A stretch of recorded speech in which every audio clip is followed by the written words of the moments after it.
Saudações, bom dia, boa tarde ou boa noite.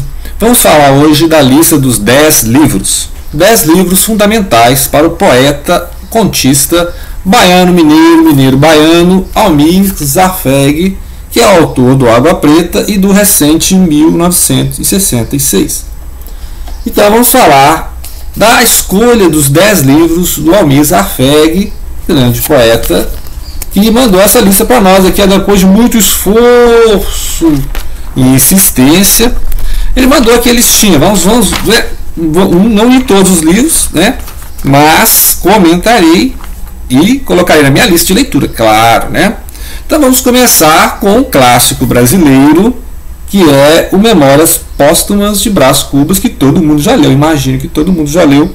Machado de Assis, que é um marco do realismo no Brasil, né? Ou seja, foi aí que começou a superar-se o romantismo, o José Alencar, dos primeiros livros do próprio Machado de Assis, que Machado de Assis também foi romântico, né? Então ele passou essa fase romântica, veio a parte realista, né? A fase realista, a etapa realista, em que ele publicou 3 livros fenomenais, né? Que é o Memórias Póstumas, depois tem o Quincas Borba e depois tem o Dom Casmurro, né? Então a trilogia do Machado que implodiu a literatura na época, né? Ou seja, passamos do romantismo para o realismo, depois para o naturalismo, que aí veio o Curtiço, né? Do Azevedo. Então essa é a obra sensacional. O narrador, né? Todo mundo já conhece a figura do narrador aqui, é um cara póstumo, né? Ou seja, ele morreu e aí vai narrar a história. E como ele morreu, ele não tem mais nada a perder, né? Já faleceu, não tem nada a perder. Aí ele conta tudo, aquele sarcasmo, aquela ironia bem machadiana, né? Assim, é um narrador que não é pra gente concordar com o narrador, não, que ele é um crápula, né? Mas é um narrador muito engraçado, assim, altas risadas, mas é um cara altamente irônico, né? E não sobra nada em pé aqui, né? A crítica social total a partir de um cara que já morreu. Então ele entrega todos os podres, né? Como se diz. Então fica a dica imperdível, Memórias Póstumas de Brás Cubas, e leiam também o Quincas Borba e o Dom Casmurro, claro, né? E aí tem Isaú Jacó, tem também tem mais um, vou lembrar aqui o Memorial de Aires. Memorial de Aires. Então esses são 5 livros aí, não pode deixar de. Memorial de Aires é o último livro, ok? Ele colocou aqui na lista o Castelo do Kafka, né? Não tem o Castelo, mas tem a Metamorfose e tem aqui o Processo, né? Depois Metamorfose é uma outra lista do André Galvão. Mas eu falaria basicamente do Castelo. É o seguinte, é um livro daqueles de angústia, sabe aquele livro de angústia? Igual o outro livro que está na lista aqui, é um livro de angústia também. É um livro de angústia porque o cara tenta lá trabalhar como agrimensor, né? Na área do castelo, imagina um castelo medieval, uma coisa assim, e ele sempre vai lá tentar descobrir por que ele foi chamado para o cargo, por que ele não foi empregado no cargo, e ele fica tentando audiência com o dono do castelo, né? Etc. É um livro que foi incompleto pelo próprio autor, né? Muita obra do Kafka, ele até pediu que fosse queimado, né? Aí muito amigo dele, que é o Max Brod, não queimou, né?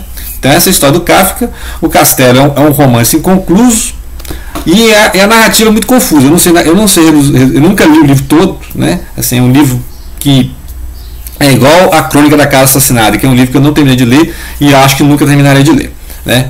Tá na nossa lista dos brasileiros aqui. Eu vou dar a real, né? Confessar que eu não li o livro. Mas o Castelo está aqui na lista do Zafergue. O próximo livro é o Montanha Mágica. Montanha Mágica, do alemão Thomas Mann, clássico, olha, clássico. Vamos fazer também 3 vídeos sobre Montanha Mágica. Assim como a gente fez a série do Eco, né? O Nome da Rosa. Estamos fazendo a série igual do Guimarães Rosa, que está na lista aqui também, com o Grande Sertão Veredas, e depois 3 vídeos sobre Montanha Mágica. Vamos falar da narrativa, vamos falar do enredo, né, da filosofia, e vamos falar da religião, né? Então são assuntos que estão aqui no Montanha Mágica, que é um resumo de época, né? A história acaba lá, a última cena é a Primeira Guerra Mundial, então ele faz todo um recorte do século XIX até o início do século XX e mostra a implosão da civilização europeia. Porque, como vocês sabem, depois da Primeira Guerra Mundial, a Europa afundou, né? E aí surgiram outros polos de poder, que são os Estados Unidos, a União Soviética e hoje a China, né? Então são os 3 países hoje que mandam no mundo, né? Assim, a União Soviética não tem, mas tem a Rússia, né? E a Rússia está com armamento da União Soviética, então a Rússia está jogando. Então hoje nós temos os Estados Unidos, a Rússia e a China. Mas antes quem mandava é a Europa, né? antes quem dava as cartas era o que? Eram os franceses, eram os ingleses, eram os alemães, eram os italianos, e aí, né, antes os espanhóis e os portugueses, né, das navegações. Então, a Europa ficou aí uns 500 anos mandando bonito, né? E agora, no século XX, ela fundou pelas próprias mãos, né? As guerras civis europeias, que a gente chama de guerra mundial, né? Mas tudo começou lá, entre os países brigando entre eles. Então ele vai mostrar isso aqui, como é que chegou a decadência da Europa, né? Inclusive a obra do Thomas Mann fala muito sobre decadência, né? A decadência da cultura, lá com o Dr. Fausto, a decadência de uma família, né? O Bodenbrooks. Então o Thomas Mann gosta muito de falar da decadência, né? Muito bem, então esse aqui está na lista do Zoafeg. A próxima obra que está aqui é uma obra de poesia, né? A Rosa do Povo. A Rosa do Povo está nessa antologia aqui. A Rosa do Povo é um livro de 45 que foi escrito durante a Segunda Guerra. Então, Thomas Mann vai falar da Primeira Guerra, né? Vai acabar na Primeira Guerra ali. E a Segunda Guerra está aqui. Eu não tenho Rosa do Povo físico, mas eu tenho essa antologia aqui que eu indico, é bilíngue, né? Está em espanhol e português. E tem os poemas da Rosa do Povo. A Rosa do Povo são poemas basicamente políticos, né? Vai falar sobre a guerra, Stalingrado, Moscou, vai falar da resistência, né? É um livro bem político, né? Inclusive nessa época o Carlos Drummond tinha ali uma ligação com os comunistas, né? Socialistas. Então ele tinha muita preocupação com essa né? Como fazer para derrotar o nazismo, o fascismo, né? Então é uma literatura bem política, tem um diálogo ali com altos autores, né? Você pode ver que tem Mayakovsky, Lorca, então Brecht, Neruda, dá para você interpretar tudo ali, fora a erudição do Drummond, né? Conhecimento da língua francesa, você vê que tem leituras francesas, dos espanhóis, né? Então eu vou fazer um vídeo só sobre a Rosa do Povo e o Claro Enigma também, que são livros assim, cabeça, né? Livro cabeça, que dá trabalho, vamos você ler esses livros. E falando de Brasil, né? Grande Sertão Veredas, nós estamos fazendo uma série aqui no canal, que a gente fez sobre o enredo, sobre a geografia, sobre a linguagem, vamos falar sobre a religião, né? Tem muita religião aqui no Grande Sertão Veredas, que é o próximo vídeo. Vamos falar do Grande Sertão Veredas, vamos falar do Evangelho segundo Jesus Cristo, finalizando a leitura também, que é outra série que tem aqui no canal, né? Já fizemos dois, então tem uns livros assim que não dá para falar no vídeo, né? Não dá para falar no vídeo. Então, tem livro aí que eu estou gastando 3 vídeos falando deles e não esgota, né? Então você nunca vai esgotar esse livro aqui em 3 vídeos, né? É um livro que você pode fazer doutorado em cima do negócio. Então, Grande Sertão Veredas é aquela história dos jagunços lá no sertão. O sertão é perigoso, né? A questão da linguagem, como ele trabalha a linguagem poética. E o Grande Sertão é um marco da literatura brasileira, assim, né? A tradução disso aqui é complicadíssima. Quem faz a tradução disso aqui ganha prêmio, né? Teve um australiano que ganhou prêmio porque conseguiu traduzir para o inglês. Tem as cartas do Guimarães Rosa falando com o tradutor alemão, né? Como é que é traduzir para o alemão, e sabendo que o Guimarães Rosa sabia alemão, porque ele foi diplomata em Hamburgo, na Alemanha, durante a Segunda Guerra Mundial, né? Então você veja que coisa de história. E é a nossa Eneida, né? É a nossa Odisseia, a nossa Ilíada, o nosso Lusíadas, como eu já disse, né? Porque é uma narrativa que fala de Minas, fala do mineirês, fala do sertão, da Bahia também, né? Sul da Bahia ali, mas é uma obra nacional e internacional, ou seja, ela é mundial, os temas são universais, né? Então o Guimarães Rosa para nós é o nosso Thomas Mann, né? O Guimarães Rosa é o nosso Thomas Mann, ok? E tem aqui uma literatura francesa, para quem fala, vocês não falam de francês? Olha, a obra angustiante aqui que eu falei, a obra angustiante é o Estrangeiro, do Albert Camus, que eu já até escrevi ensaio sobre essa obra, né? É uma obra assim que eu comparo muito com Náusea do Jean-Paul Sartre, outro francês, né? Foram amigos durante uma época. O Albert Camus, argelino francês, franco-argelino, e ele foi amigo do Jean-Paul Sartre, que é um filósofo existencialista francês. Então eles escreveram obras muito angustiantes. A Náusea, o Estrangeiro, são obras angustiantes, né? São obras em primeira pessoa em que eles fazem uma dissecação existencialista. O que é? É o absurdo da existência, né? Para eles a existência é um absurdo, as coisas são gratuitas, né? As pessoas não são demasiadamente livres, porque ela tem que escolher o tempo todo, e até a não escolha é uma escolha, né? Então o homem está condenado à liberdade, e aqui o estrangeiro é um homem jogado na existência que tem que ficar decidindo o tempo todo, e ele tem uma total assim, vamos dizer, né, totalmente antipático com a existência, né? Sem aquele olhar blasé com a existência, muitas vezes ele deixa se levar pelas situações, né? Não está muito preocupado, sabe? Deixa a vida me levar, né? E é um cara muito complicado, o Meursault, né, que ele está narrando a história, ele está preso, né? Ele cometeu um crime, aí vamos ver qual que é o crime, né? Tem um crime na história aqui, e aí tem uma questão de julgamento, né? Se as pessoas vão julgar as pessoas, né? Ou seja, um tribunal vai julgar outras pessoas, ele, no caso, é a pessoa sendo julgada, e ele vai questionar esse julgamento. Quem que pode me julgar? Eu posso me julgar? Quem pode, né? Que poder que pode me julgar? Então, é essa questão toda, né? Foi então que tudo vacilou, o mar trouxe um sopro espesso e ardente, pareceu-me que o céu se abria em toda a sua extensão, deixando chover fogo. Todo o meu ser se retesou e crispei a mão sobre o revólver. E aqui ele explicando o crime, que é o cerne da narrativa, né? Por que ele cometeu o crime. Então, é um livro angustiante, eu li 2 vezes, já escrevi sobre esse livro, não vou reler, né? Eu quero reler, é o primeiro livro do Camus, que, não é o primeiro livro, não, é o último livro do Camus, que é o Primeiro Homem, que ele deixou inconcluso porque ele morreu. Ele estava levando os manuscritos no carro, né? Ele morreu de acidente de carro. Então é um livro fantástico que mostra a vida dele desde jovem, né? É o Primeiro Homem, é a autobiografia do Camus. Esse eu vou reler. Tá? Agora esse aqui é igual a Crônica da Casa Assassinada, que eu sei que eu não vou terminar a leitura. Então é um livro angustiante, mas vale a leitura, né?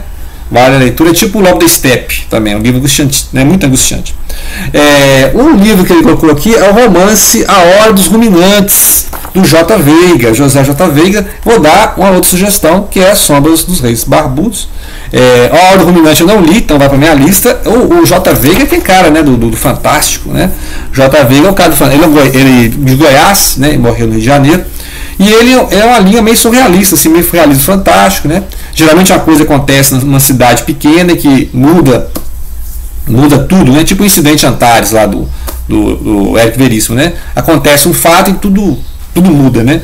Então a máquina extraviada, que é um conto, é isso. Chega uma máquina, ninguém sabe de onde, para quê, instala a máquina lá e o povo aí, toda aquela vida pacata, né? A vida pacata do cidadão. Mas o que essa máquina está fazendo? Então é uma coisa. Então a hora do ruminante acontece essas coisas absurdas, né? Chegada de cães da cidade, ninguém sabe, né? Umas coisas assim. Esse O Rei Barbudos também é um romance, né?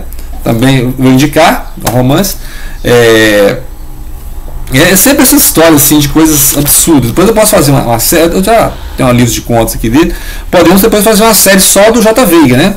Falando de literatura fantástica, surrealismo, né? Campos de Carvalho. Depois aproveitar para pôr um Campo de Carvalho aqui também na história, né? Próximo livro aqui é o Águas Selvagens, do Vilmar Silva. Vilmar Silva, o primeiro livro do Vilmar Silva, em 1990, que é um livro da mesma época que do Água Preta, né? Safé dos anos 90 também, desde os anos 90 escrevendo, né? Então a primeira edição desse aqui, ó, é 91, né? E o 90, primeiro livro do Vilmar Silva, não tenho esse livro, nunca li esse livro do Vilmar Silva. Eu peguei Vilmar Silva, Lágrimas e Orgasmos, né? Ali nos anos 90, Arranjo de Pássaros de Flores, né? Então, Estilaço do Lago de Púrpura, esses são os grandes livros do Vilmar Silva, Caixa Prego, né? E o Vilmar Silva hoje é o Dejamil Sesostre, né? Ele mudou de nome, já foi Joaquim Palmeira, né? Lá em 2006, 2007, aí depois em 2010 ele virou Dejamil Sesostre. E aí o Vilmar Silva é esse cara da agrolírica, né? A poesia bem lírica, bem agro, né? Agrária, bem sertão, tem muito sertão, por exemplo, Caixa Prego é muito sertão, né? Caixa Prega é sertão, é o Guimarães Rosa no lirismo, é um lirismo agressivo, né, animal, assim, bárbaro, né, selvagem. Então, o nome já diz, Águas Selvagens. O outro livro que ele indica é o Pêndula, da Ieda Prates Bernes. Eu procurei esse livro, vou nos sebos procurar esse livro, né, então a caçada aos livros do Almir Zafeg, né? Então eu procurei o Águas Selvagens, vou continuar procurando para achar esse livro, vou procurar. Eu já tive a obra quase completa do Vilmar Silva, mas eu fui emprestando, fui doando. Não tem, se eu tiver 2 ou 3, eu tenho que procurar no fundo do baú, né? Mas o Vilmar Silva é assim, um clássico. E a Ieda Prates Bernes também é uma autora clássica, já tem várias coletâneas, mas eu tenho que conseguir os livros dela, né? Então estou devendo aqui, estou falando publicamente que eu vou trazer o livro Pêndula. O outro livro, também um livro mais novo, é o Carta Poema, da Sinara Novaes, né? 2016. Então tá aí na listinha, né? 3 livros para me procurar, hein? 4, né? Odo Ruminantes, Águas Selvagens, Pêndulas e Carta Poema. Esse é mais recente, 2016, né? Então fica aí a sugestão, a lista injusta, né? Como diz o Leci Souza, do Almir Zafeg. Não deixem de mandar a sua lista, né? Tem mais 2 aqui, ó. Tem do André Galvão, tem mais gente aqui, ó. Tem da Ana Cláudia Braga, né? Também que mandou para nós aqui. Então, não deixe de mandar a sua lista dos 10 livros para a nossa série 10 livros. E obrigado pela atenção. E não se esqueçam de compartilhar.